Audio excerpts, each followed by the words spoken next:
antes de que se inundara por la represa Yacyretá. Fue tomada en el año 70 y está en los archivos de Yacyretá, en Encarnación.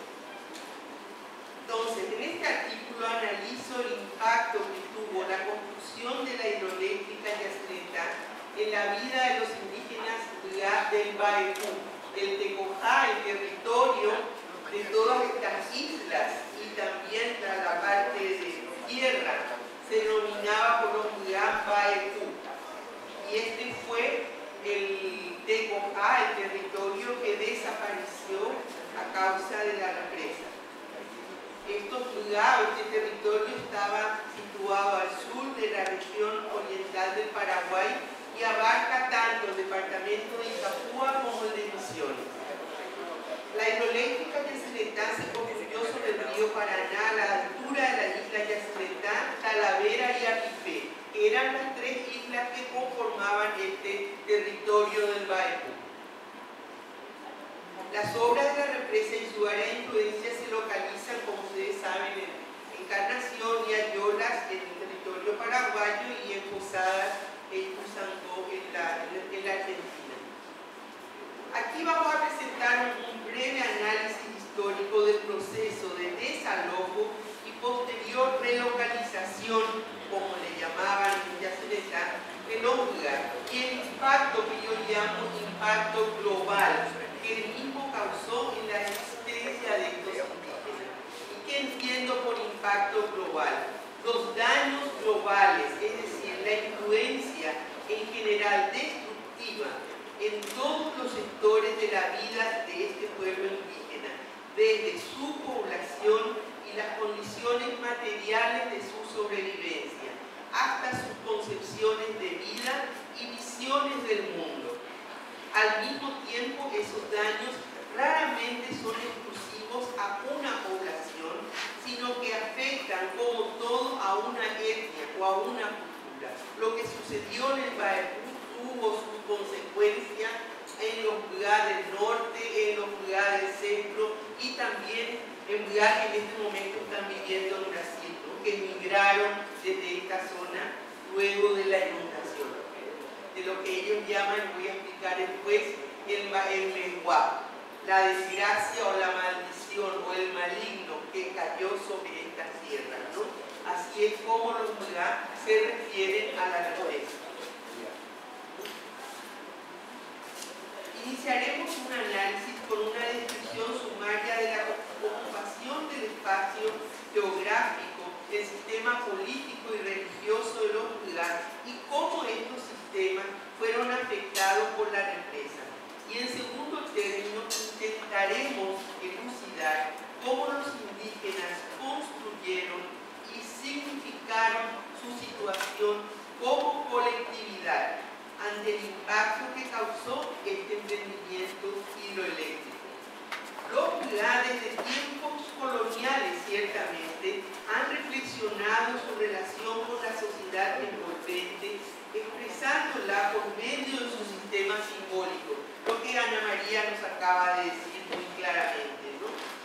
Ciertamente se transita por caminos espinosos cuando se trata de interpretar mitos y tradiciones orales indígenas, ya que estos se fundan en una lógica distinta a la nuestra, como también Ana nos estuvo explicando ahora. Sin embargo, en el presente artículo partimos de la base que estos mitos formulan concepciones sobre la existencia humana que dan significado a una gran variedad de experiencias y nos ayudan a entender cómo los Mugá significaron la construcción de la represa y su posterior desintegración como grupo perteneciente al Tecojá, ¿verdad? Casi 50 años, ¿no? Y esta situación aún no se ha resuelto. En el Paraguay, los Mugá guaraní ocupan un extenso territorio que abarca unos 100.000 kilómetros, del norte a sur de la región, como una cuña que va desde el sur, digamos, y se mete inclusive en territorio considerado Paita Vitená, ¿verdad? Ya hacia las estribaciones de la cordillera de la Mambay. Y estaban divididos hasta los años 40, Cadogan habla y otros autores hablan de unas 6 unidades políticas importantes y también coincidían con unidades geográficas, ¿no? Cada unidad respondía a un líder. Por ejemplo, acá en el sur teníamos el famoso líder Garay, era el cacique Garay. En el norte estaba el cacique Cheguiro, el Montanía, diversos caciques que aún hoy día son referentes y que eran, digamos, los que permitían la ocupación de un territorio determinado. Lo que Ana hablaba hoy de los dueños de territorio que tienen una concepción diferente a nuestra concepción de propiedad, ¿verdad? Que ya Ana María explicó eso muy claramente. Estos indígenas se consideran originarios del centro del mundo, centro de la tierra, que lógicamente en este centro crece una palmera que es el Pindochú y de allí brotan las aguas que bebieron Ñanderú, Ñande, los antepasados de los Huigá. De nuevo brotan agua y es el agua el que da vida y es el agua el que permite la existencia de los Huigá. Y vamos a ver cómo el agua fue siempre un marcador de territorio entre los diferentes líderes regionales y también aquí hacia el sur. Vamos a hablar ahora de los Huigá sureños.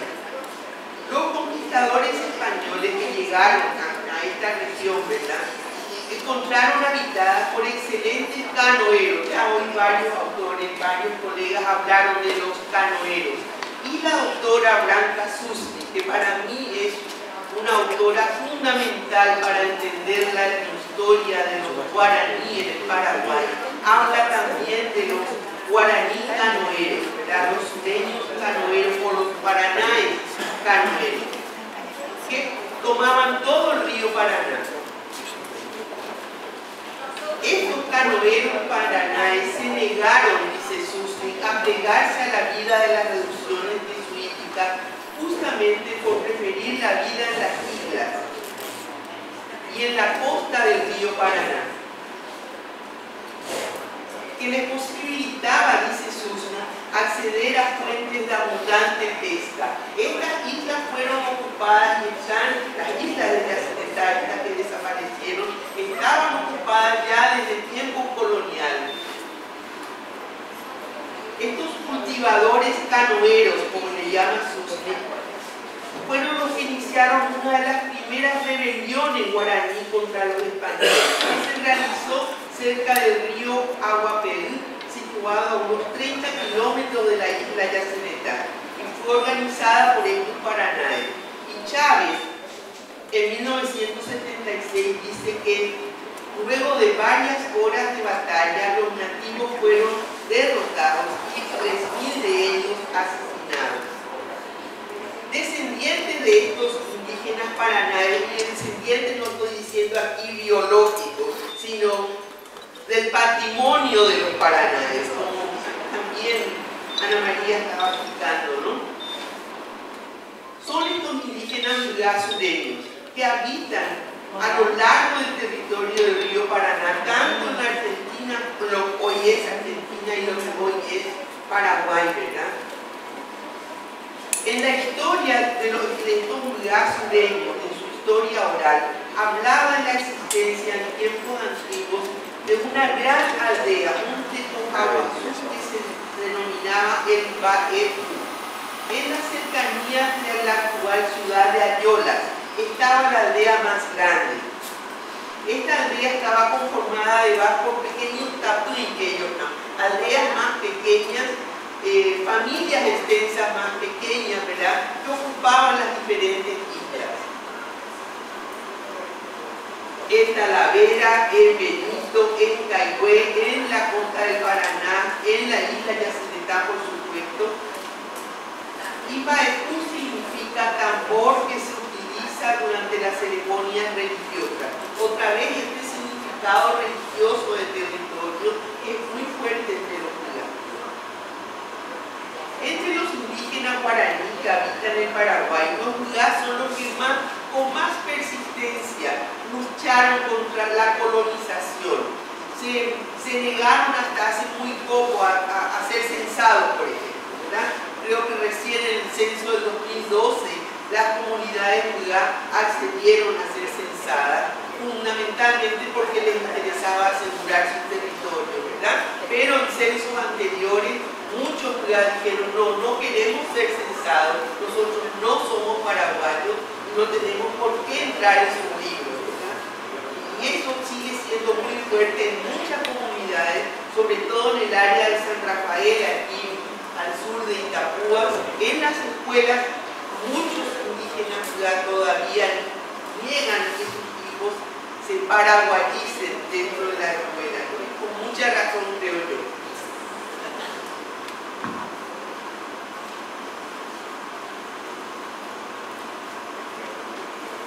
Este Tecojá del Bajú, voy a hablar ahora de su historia específica para no cansarles, porque ya estamos llegando a un horario muy terrible.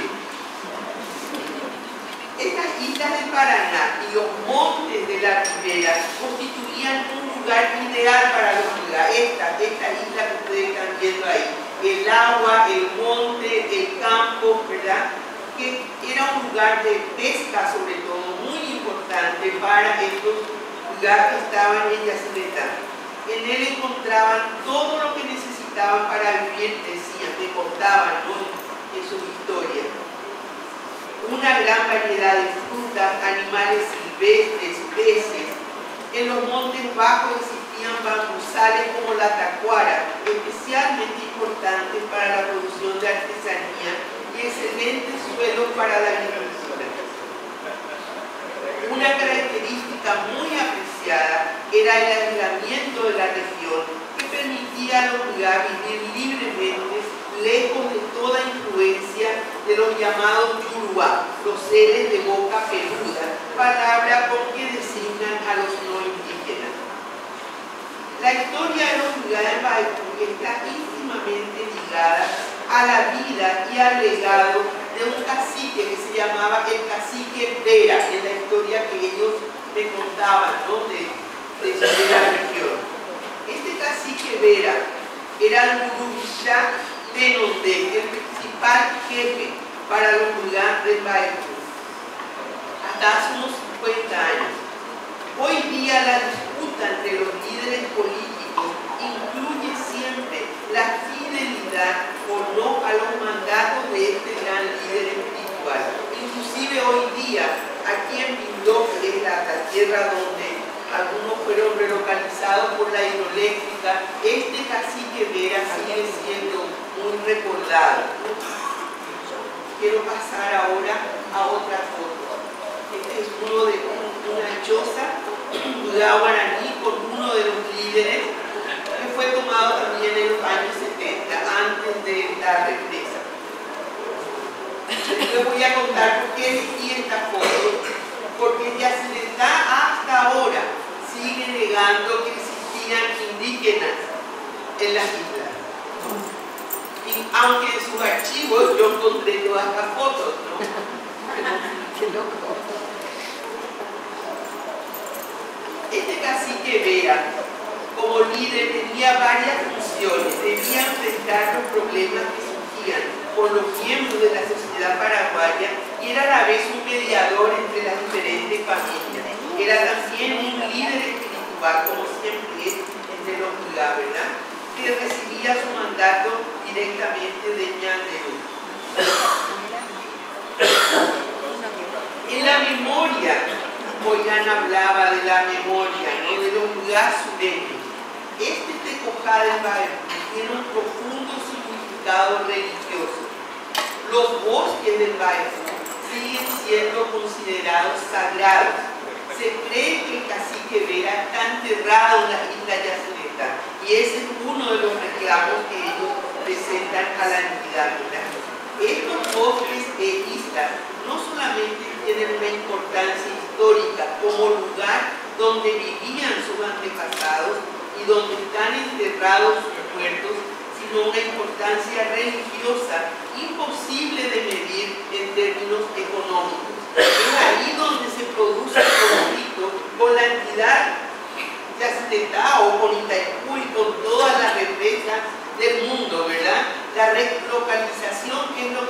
compensa económicamente por la pérdida del territorio.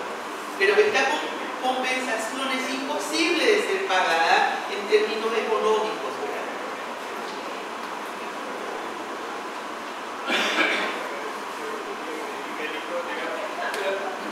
Según estos lugares, los lugares Maipú hace unos 70 años se dividieron entre los lugares que siguen la tradición, los lugares católicos, entre comillas, y los lugares mestizos o casados con paraguayos.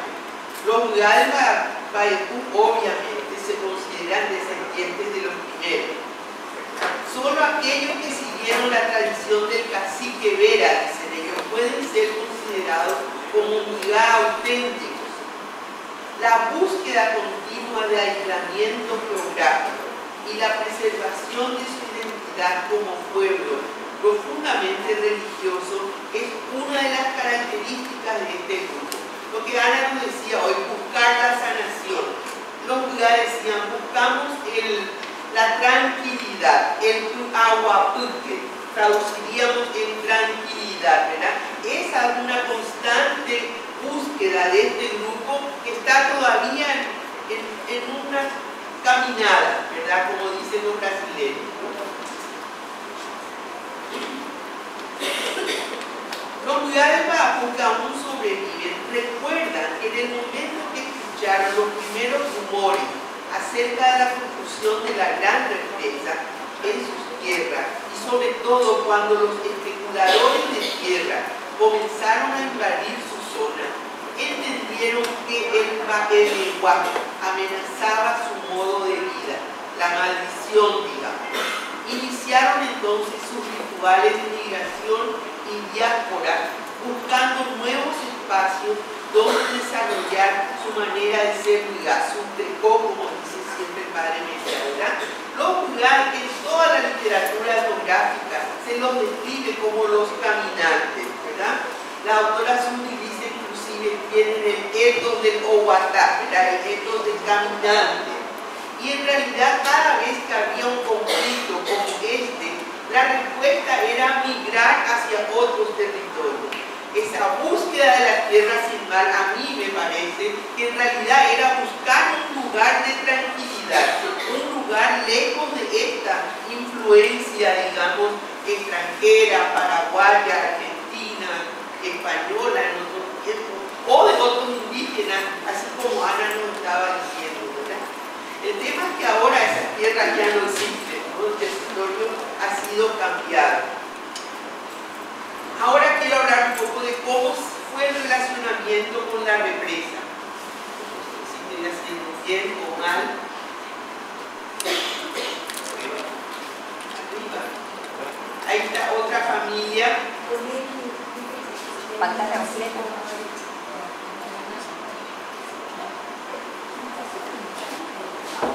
Esta otra familia, y vieron allí la inscripción de este es un documento de Yacyretá que lo encontré guardado en una polvorienta, en un polvoriento gabinete, ¿verdad? Ahí en Encarnación.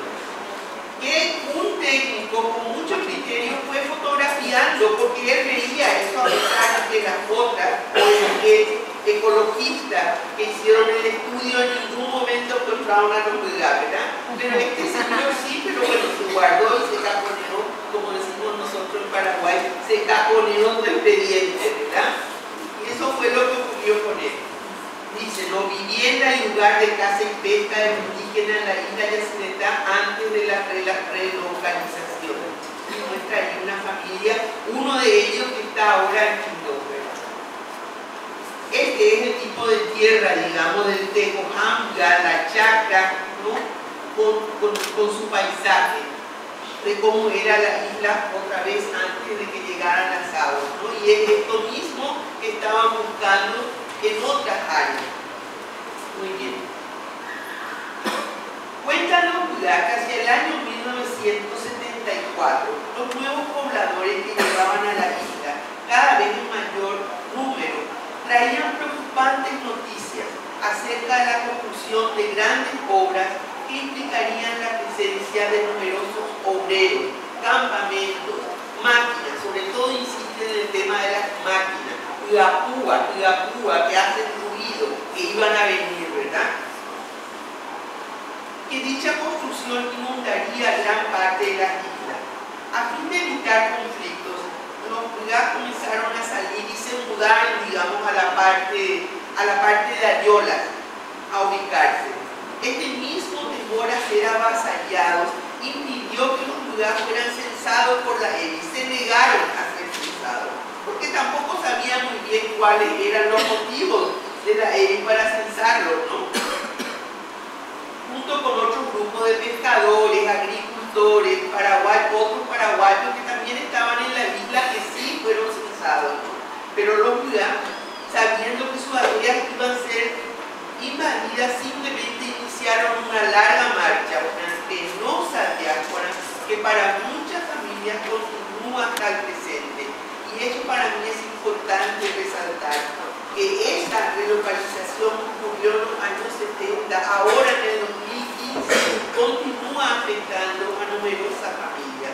Hace poco, en el 2010, estuve en Porto Alegre en una reunión y se me acerca un indígena y me dice: yo soy de la isla de Yacyretá. Nosotros salimos con nuestra familia cuando se inundó y ahora vivimos aquí en Porto Alegre. O sea, lo que pasó aquí repercute por todo el territorio, no solamente en esta pequeña zona, ¿verdad? Sino en el Brasil, en la Argentina, etc. Donde estén los Puyá o los guaraní, como ahora les llamamos.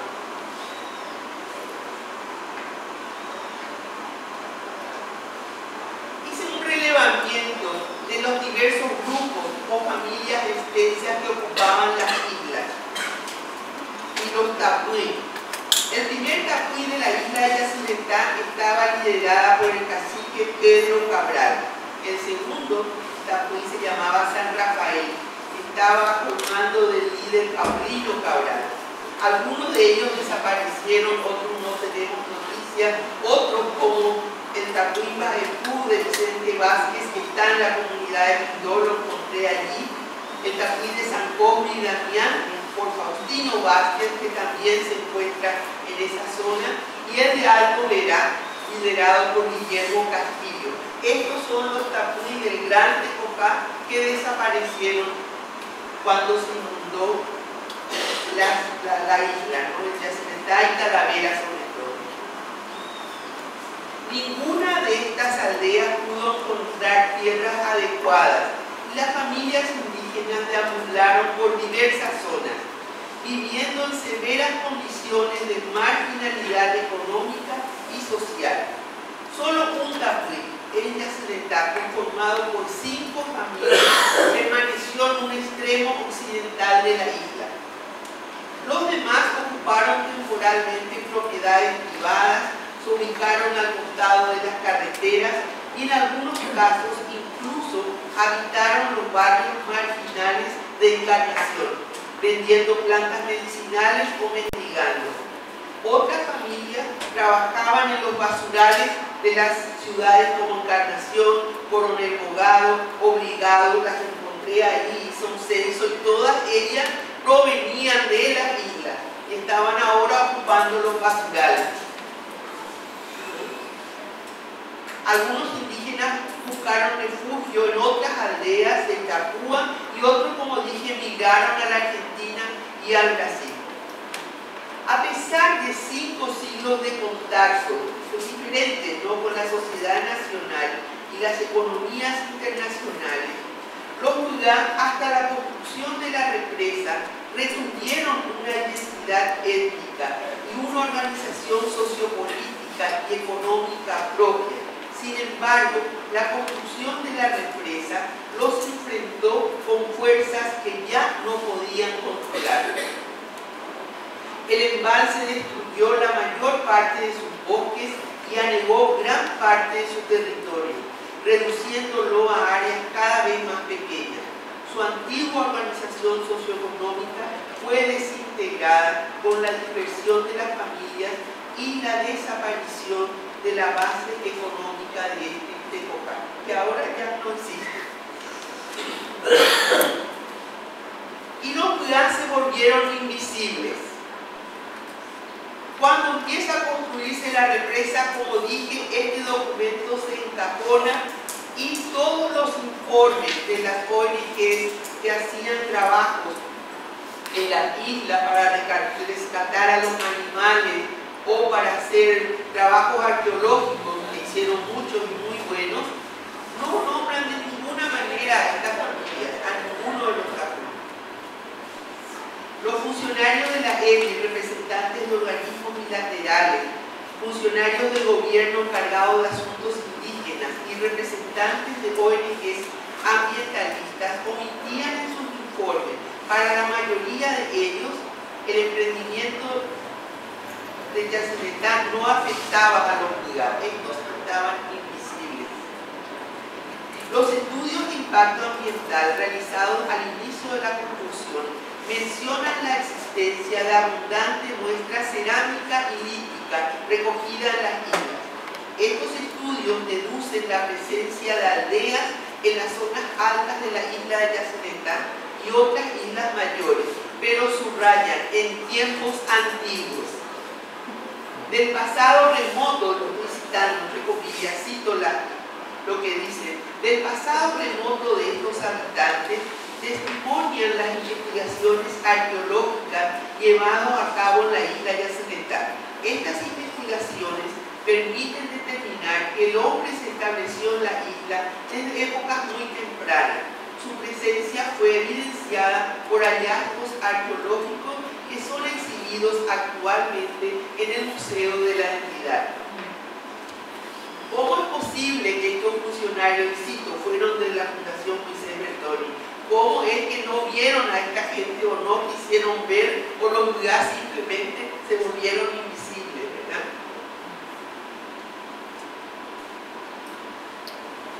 Finalmente estaban estas 5 familias que se resistieron a salir y nadie sabía qué hacer con ellas. Y comienza uno ver el archivo back and forth, ¿no? La lucha que era, ¿qué hacemos con ustedes? Le ofrecemos esto, los mexicanos se quedan, piden otra cosa, etc., ¿no? Está todo documentado, cómo comienzan a querer convencerlos que salgan de ahí, que las aguas venían. Y los indígenas decían, no, nos dan el Maepú o no nos movemos. Y en Maepú eran unas 60.000 hectáreas, que Yacyretá no estaba dispuesta a contar. Entonces, esta fue una discusión muy interesante. Finalmente logran sacarle en 1980 y lo llevan por unos técnicos que fueron contactados informalmente, y subrayan lo de informalmente, no sé por qué, para trasladar a estas 5 familias en la cabecera, que estaban en la cabecera de la isla de Yacyretá, porque las aguas ya estaban llegando.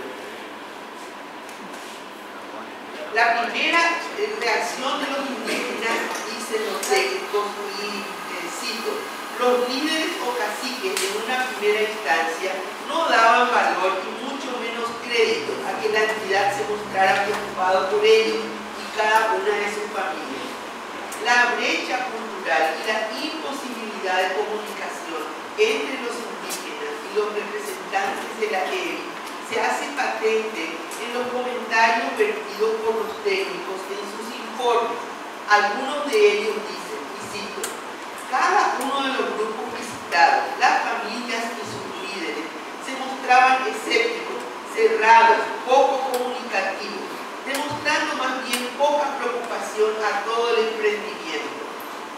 Luego de un tiempo de visitas, idas y venidas,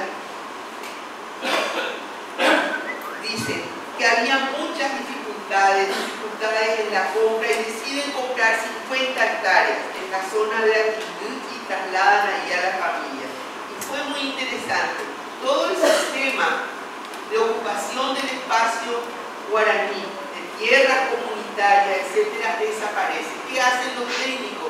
Hacen una cuadrícula de las hectáreas, ¿no? 5 hectáreas para cada familia.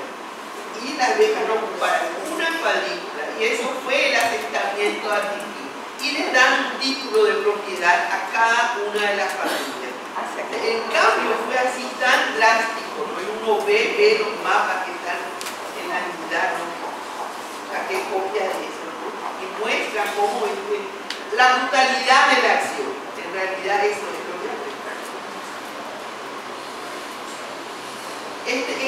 relocalización se realizó en un periodo de 4 meses, tiempo en que las familias indígenas iban 20 días a las islas para pescar, para comer, para vivir como antes, para sanarse, como dice Ana, y luego volvían a esta especie de chiquero, ¿no?, que te construyeron.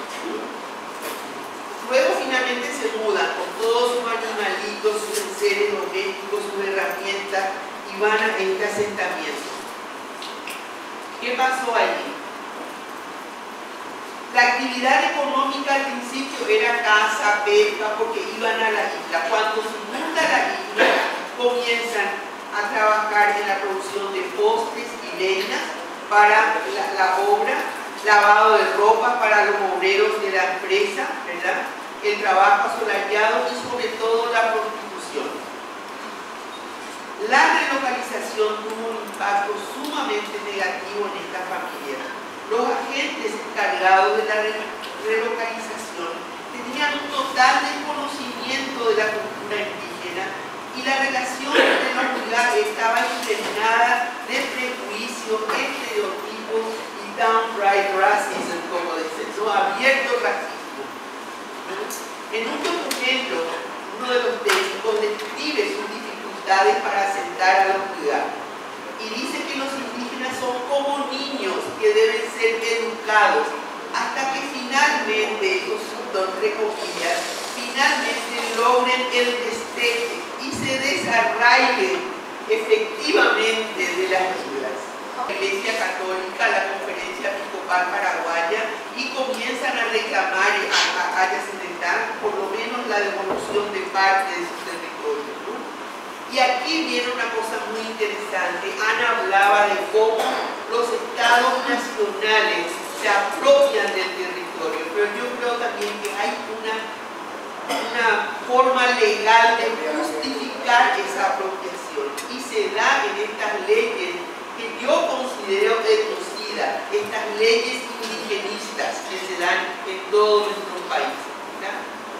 Nosotros tenemos en Paraguay una ley 904 que en su preámbulo tiene, y también una constitución nacional, que habla de un supuesto multiculturalismo, de postulados supuestamente liberales, ¿no?, de respeto a las tradiciones y al territorio, etc. Pero esta ley expresa el asentamiento de las comunidades indígenas, atenderá la posible posición actual de las tierras. Sin embargo, en un artículo dice: ¿qué es un territorio indígena? Un área física conformada por un núcleo de casas, cultivos, plantaciones y su entorno, ligados en lo posible a su tradición, que tengan mínimo de 20 hectáreas y 100 en la región oriental. Esto es cualquier cosa menos territorio indígena, ¿verdad? Pero esto es lo que la ley dice, esto es lo que los indígenas reciben.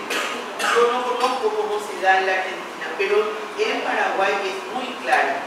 El concepto de territorio indígena fue modificándose de tal manera que terminó siendo definido como asentamiento de comunidades, y estas comunidades se convirtieron en un núcleo de casas y su entorno.